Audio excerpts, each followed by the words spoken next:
ассалому алайкум бинандагони гироми, барномаи иттилооти ахбор аз телевизиони Тоҷикистон мустақиман манзуратон мегардонем. Дар студия Наргиз Шарифзода. дар заминаи татбиқи сиёсати муваффақу боровари пешвои миллат, президенти ҷумҳурии Тоҷикистон муҳтарам Эмомалӣ Раҳмон таъмини амниятту субот ва пойдории истиқлоли давлатӣ тамоми соҳаҳои иқтисоди миллии мамлакат пеш рафта, шароити хуби кору зиндагӣ барои шаҳрвандон муҳайё гардид. гузориши ҳамкорони мо дар ин хусус. асоси ҳамаи дастоварду музаффариятҳо, татбиқи босамари ҳадафу тарҳҳои хурду бузург, ҷалби сармояву ташрифи сайёҳон ба Тоҷикистон, таъмини зиндагии шоиста ба мардум ва дар маҷмӯъ рушди бесобиқаи мамлакат, корнамоиҳои шабонарӯзии пешвои миллат, президенти ҷумҳурии Тоҷикистон муҳтарам Эмомалӣ Раҳмон пойдории амнияту субот ва талошҳои дастаҷамъонаи мардуми кишвар мебошад. дар ҷаҳони пурҳаводису пешгӯинашаванда амнияту субот ва ватандӯстиву худшиносии миллӣ кафолати таъмини ҳаёти осоишта ва рушду пешрафти ҳар миллату давлат маҳсуб меёбад. омили асосӣ дар татбиқи ҳадафҳои бузургу созанда суботу амният ва муттаҳидиву сарҷамъӣ аст. саодату рафоҳият ва ҳаёти осудаи ҳар як шаҳрванд дар суботу амният мебошад. истиқлолият заминаи мусоидро барои анҷоми корҳои бузурги ободонӣ ва рушду созандагӣ фароҳам оварда, дар тамоми шаҳру ноҳияҳои мамлакат тадбирҳои бунёдкориву созандагӣ ба хотири таъмини ҳаёти шоиста ба мардум анҷом меёбанд. Тоҷикистонро дар шакли як давлати биҳишосон мебинем, бевосита аз заҳматҳо ва албатта фидокориҳои пешвои муаззами миллат вобастагии хеле амиқ дорад. давоми солҳои соҳиби истиқлолӣ дар Тоҷикистон даҳҳо ҳазор иншооти таъиноти мухталиф, биноҳои баландошёнаи истиқоматӣ, марказҳои савдою хизматрасонӣ, майдонҳои варзишӣ, гулгашту боғҳо, муассисаҳои таълимӣ, боғчаҳои кӯдакона, бунгоҳҳои тиббию марказҳои саломатӣ, қасрҳои фарҳанг, роҳҳои оҳану мошингард, корхонаҳои бузурги саноатӣ ва ғайра сохта мавриди баҳрабардорӣ қарор гирифтанд. имрӯз дар ҷумҳурии Тоҷикистон дар меҳвари ҳамаи ин суботу оромӣ пеш аз ҳама пешвои миллат, он санаду қонунгузориҳо, пеш аз ҳама конститутсияи ҷумҳурии Тоҷикистон ки ягонагии давлатро кафолат медиҳад ва баъдан мардуми Тоҷикистон ки дар тамоми бахшҳои ҳаёти ҷомеа барои рушду инкишоф, барои суботу оромӣ хидмат мекунанд. се боли суботу амният дар ҷумҳурии Тоҷикистон ба шумор мераванд. бинобар ҳамин иттиҳоди мардум бо давлат, иттиҳоди давлат бо мардум ва ҳамин якҷоягии фикру андеша ва амал метавонад ки ояндаи ҷумҳурии Тоҷикистонро дар роҳи пешрафтҳои беназир таъмин карда бошад. ба ифтихори истиқбол аз ҷашни 35-солагии истиқлолияти давлатии ҷумҳурии Тоҷикистон дар шаҳру ноҳияҳои мамлакат раванди созандагиву бунёдкориҳо вусъати тоза касб намуда, иншооти зиёди таъиноти гуногун сохта мешаванд. Тоҷикистон ҳар дақиқа, ҳар соат ва ҳар рӯз пеш меравад, зеро ҳар соату ҳар рӯз дар ин ё он гӯшаи мамлакат иншооти навсохту муосире ба истифода дода мешавад. ҷабҳаи бузурги созандагӣ дар пойтахти мамлакат шаҳри Душанбе, вилояти мухтори Кӯҳистони Бадахшон, вилоятҳои Суғду Хатлон ва шаҳру ноҳияҳои тобеи марказ тибқи нақша идома дорад. бо дар назардошти суръати рушд давоми чанд соли дигар, дастоварду музаффариятҳои иқтисодии Тоҷикистон боз ҳам зиёд шуда, тарҳҳои бузург амалӣ мешаванд ва рушди шаҳру деҳот низ таъмин мегардад. аҳамияти сулҳу субот, оромию осудагӣ ва истиқлолияти давлатӣ ва тинҷу осудагӣ дар он аст ки тамоми рушди иқтисодӣ, иҷтимоӣ, сиёсӣ, фарҳангии мардуми шарифи Тоҷикистон ва дилхоҳ давлат аз сулҳу суботу оромию осоиштагӣ вобастагии амиқ дорад ва дар заминаи ин оромию осоиштагӣ ва сулҳу субот ҷумҳурии Тоҷикистон низ дар арсаи байналмилалӣ шинохта шудааст ва мавқеи худро дорад ва роҳбарияти давлату ҳукумати ҷумҳурии Тоҷикистон низ пайваста кӯшиш мекунанд ки манфиатҳои миллии ҷумҳурии Тоҷикистонро дар арсаи байналмилалӣ ба нафъи ҷумҳурии Тоҷикистон ҳимоя намоянд ва садои тоҷик ва тоҷикистониён дар баландтарин минбарҳои ҷаҳон ҳамчун миллати таърихиву кӯҳанбунёд танинандоз бошад. мардуми мо бояд аз терроризму экстремизм ва ифротгароӣ дур бошанд ва ҳамеша дар заминаи манфиатҳои миллии давлатӣ, манфиатҳои мардуми шарифи Тоҷикистон мавқеъгирӣ намоянд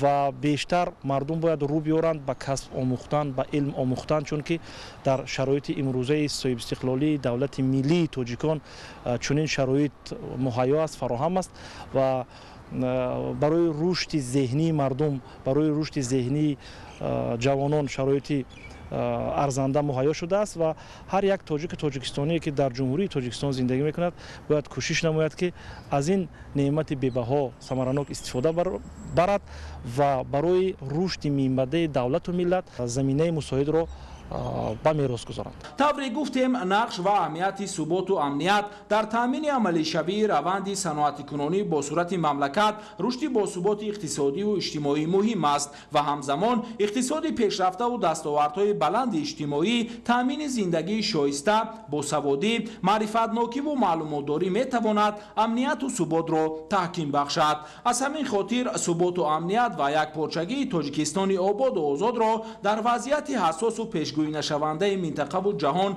حفظ میکنیم، تحکیم میبخشیم و با همدلی دست جمعی یک جایه و با هم تحت راهبری و هدایت‌های پیشوای ملت پرزیدنت جمهوری تاجیکستان محترم امامعلی رحمان تاجیکستان را باز هم آباد و زیبا و پیشرفته میگردانیم. ظفر قیمزاده، مقصد اخبار.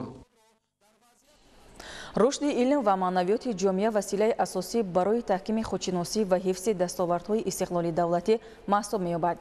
ضمن برگزاری چاره‌بینی در دانشگاه اگراری تاجیکستان راههای اساسی بلند برداشتن خودشناسی و رسیدن به رشد علم محاکمه گردید. گزارش در این خصوص. استقلال دولتی و توجه پیوسته حکومت جمهوری تاجیکستان برای رشد ساحه‌های اقتصادی و اجتماعی و تشکل خودشناسی زمینه گذاشت. در شرایط جهانی شوی تشکل تفکر علمی، خودشناسی و بلند برداشتن معنویات جامعه مهمترین وسیله حفظ زندگی پرسعادت به حساب می رود. در شرایط معاصر جهانی امروز واقعا ما توانستیم که یک ثبات سیاسی، یک وحدت ملی، یک همبستگی را بنیاد نماییم. البته این همه دستاوردهای بی‌نظیر زمان معاصر ما از با تشبس‌های پیشوای معظم ملت محترم امامعلی رحمان شده ایستاده است. وحدت آرامی است، وحدت ثبات است، وحدت پیشرفت است، وحدت کامیابی است. محض میتواند وحدت کامل ملی برای پیشرفت فرهنگ و تمدن هر یک ملت سهمگذار باشد. ضرورت بلند برداشتن معنویات جامعه، تشکل تفکر علمی و تحکیم رابطه علم با استحصالات ضمن چاره‌بینی با اشتراک دانشجویان و آموزگاران در دانشگاه اگراری تاجیکستان گفته شد. همایش علمی در موضوع بلند برداشتن ثمره کارهای علمی و آماده نمودن متخصصان ساحه کشاورزی در حاشیه ملاقات پرزیدنت جمهوری تاجیکستان پیشوای ملت محترم امامعلی رحمان با اهل علم و معارف دایر گردید. در دایره اجرای سفارش‌های راهبر دولت، رشد علم با نظرداشت طلبات بازار مهنت، آماده کردن متخصصان، استفاده بیشتری بازه مادی تکنیکی و بلند برداشتن صفت تعلیم در دانشگاه اگراری تاجیکستان از هدف‌های اساسی به حساب می‌رود.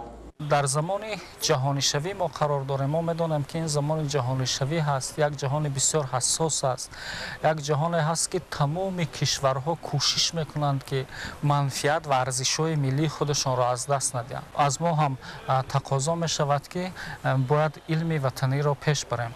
علم بسیار مهم است در هر یک دولت، چون که علم انسان را پاکیزه نگاه می‌دارد و انسان را به راه راست هدایت می‌کند. رشد علم و افزون گردانیدن نقش آن در استحصالات مهمترین وسیله تامین پیشرفت ساحه‌های اقتصادی و اجتماعی به حساب می‌رود.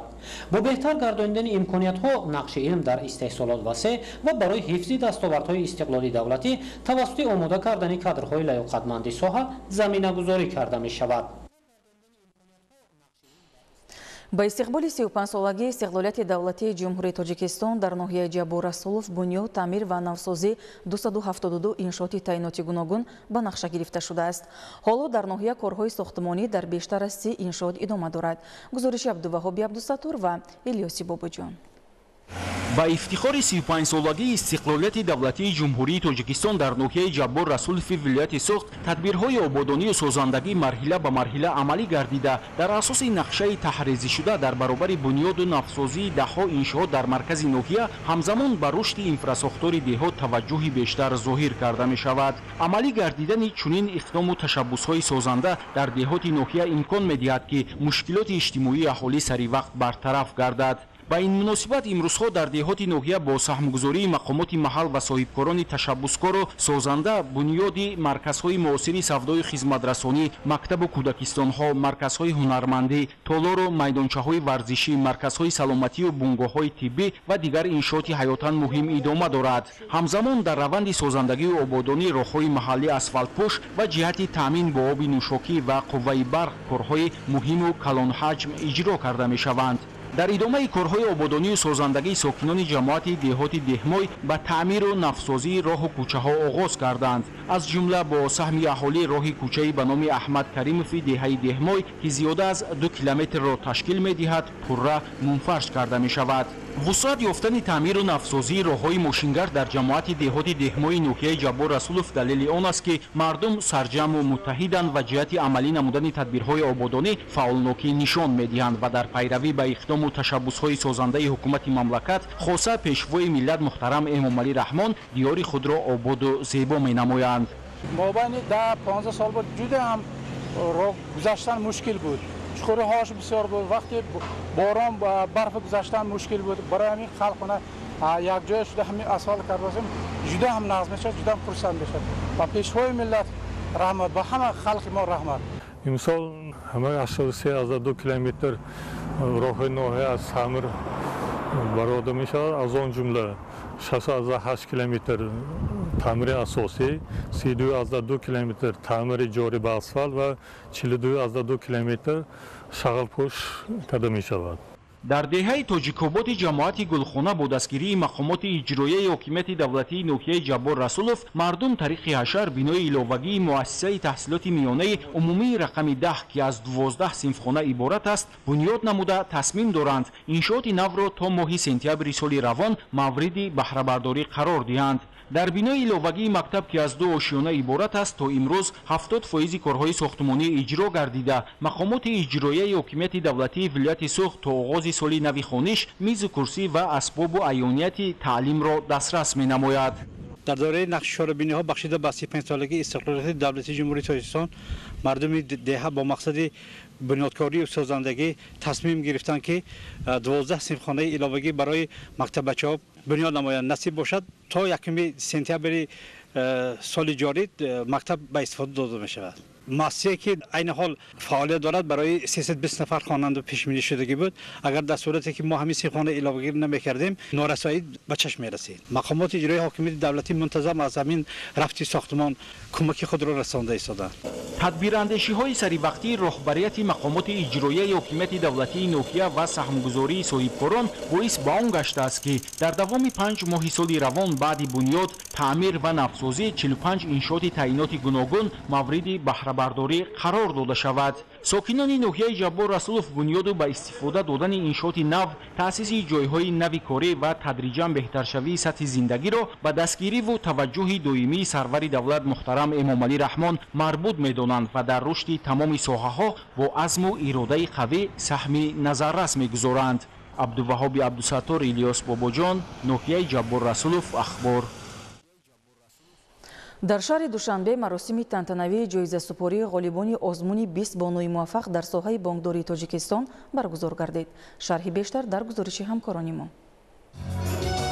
дар шаҳри душанбе маросими тантанавии ҷоизасупории ғолибони озмуни 20 бонуи муваффақ дар соҳаи бонкдории тоҷикистон ки бо ибтикори ассотсиатсияи ташкилотҳои маблағгузории хурди тоҷикистон ва дастгирии бонки миллии тоҷикистон роҳандозӣ гардидааст баргузор гардид. мақсад аз баргузории озмун 20 бонуи муваффақ дар соҳаи бонкдории тоҷикистон ҳавасмандгардонӣ ва баланд бардоштани мавқеи занону бонувон дар соҳаи бонкдорӣ аз ҷумла дар баланд бардоштани вазъи иқтисодию иҷтимоии занон дар ҷомеаи муосир ҷалби таваҷҷӯҳи ҷомеа ба саҳми занон дар рушди иқтисодию иҷтимоии кишвар, раванди тақвиятбахшии иштироки занон дар ҳама самтҳои иқтисоди кишвар аз ҷумла дар бахши молиявию бонкдории кишвар иборат буда аз рӯи номинатсияҳои корманди қарзи беҳтарин, корманди беҳтарин кор бо омонат, пасандоз ва кортҳои бонкӣ, корманди беҳтарин раҳбарикунанда, корманди беҳтарин соҳаи иттилоотии технологияи бонкӣ гузаронида шуд.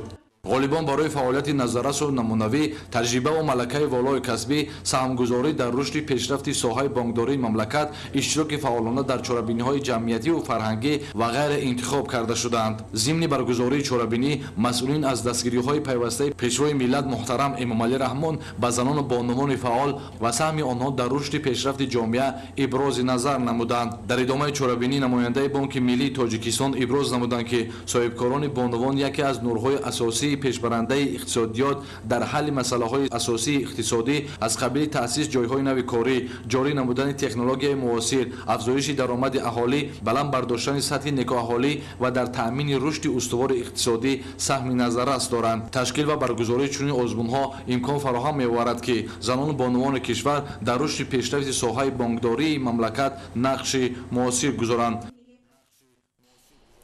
дар ноҳияи рашт ҳамоиши ҷумҳуриявии илмӣ амалӣ таҳти унвони ваҳдати модарон саодати тоҷикистон баргузор гардид. гузориши Дигули Маҳмуд. коргони ваҳдати модарон саодати тоҷикистон ба ноҳияҳои минтақаи рашт сафар намуда таи 3 рӯз аз як қатор муассисаҳои хоҷагии халқ дидан карда бо аҳолӣ суҳбату мулоқотҳо намуданд. дар ноҳияи Нуробод баъди боздид аз шароити таҳсилу зисти хонандагони мактаб-интернат ба онҳо маводҳои хӯрокворӣ кӯмак намуда дар маҳаллаи Сарипул бошад меҳмонон ба зарардидагони офати табиӣ аз деҳаи Яхагюз мулоқот намуда ба аҳли оилаи 22 нафар хонавода кӯмакҳоро супориданд. баъдан дар маркази шаҳраки Дарбан модарони ваҳдатсаро ба фаъолияти корхонаи дузандагии кумитаи иҷроияи ҳизби халқии демократии тоҷикистон дар ноҳияи Нуробод шинос шуданд. дар ин корхона 12 нафар асосан занону духтарони маҳаллӣ ба дузандагӣ машғул буда коргарон маҳсулоти саноатӣ истеҳсол мекунанд. баъдан дар коқи фарҳанги ноҳияи Рашт конфронси ҷумҳуриявии илмии амалӣ таҳти унвони ваҳдати модарон саодати тоҷикистон ба ифтихори 27-мин солгарди рӯзи ваҳдати миллӣ дар минтақаи Рашт баргузор гардид. дар оғози чорабинӣ ҳайати меҳмонон аз намоишгоҳи дастовардҳои хоҷагии халқи ноҳияи Рашт дидан карданд ки ҳунармандону чебарони гулдаст маҳсулидастони худро ба маърази тамошо гузошта буданд. либосҳои миллӣ тайёркардаи модарону бонувон аз фарҳанги баланди либоспӯшӣ шаҳодат медод ки солҳо боз онҳо анъанаҳои миллиро пос дошта дар ин радиф ҳунармандӣ рушду камол ёфта истодааст. гуфта шуд ки ваҳдати миллӣ аз муҳимтарин арзишҳои муқаддас буда баъди талошу ҷонфидоиҳои фарзандони фарзонаи миллат баҳри барқарор намудани ҳокимияти қонунӣ ва эътимоду пайравии мардуми ин сарзамини кӯҳанбунёду тамаддунофар ва сиёсати сулҳҷӯёнаи пешвои муаззами миллат муҳтарам Эмомалӣ Раҳмон ба даст омада ҳамаи моро зарур аст ки онро ҳамчун гавҳараки чашм ҳифз намоем.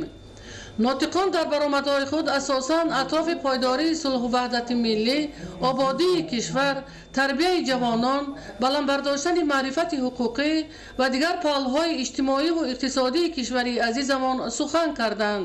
дар охир ба як қатор занони собиқадор ки дар пешрафти соҳаҳои хоҷагии халқи минтақа саҳми арзанда гузоштанд бо ифтихорномаҳои кумитаи иҷроияи ҳизби халқии демократии тоҷикистон тақдим гардиданд. Идигули Маҳмуд, Додарҷони Мирзозода барои барномаи ахбор аз минтақаи Рашт. бинандагони гиромӣ, дар ҳамин ҷо барномаи иттилоотии ахбор ба анҷом мерасад. хайр саломат бошед.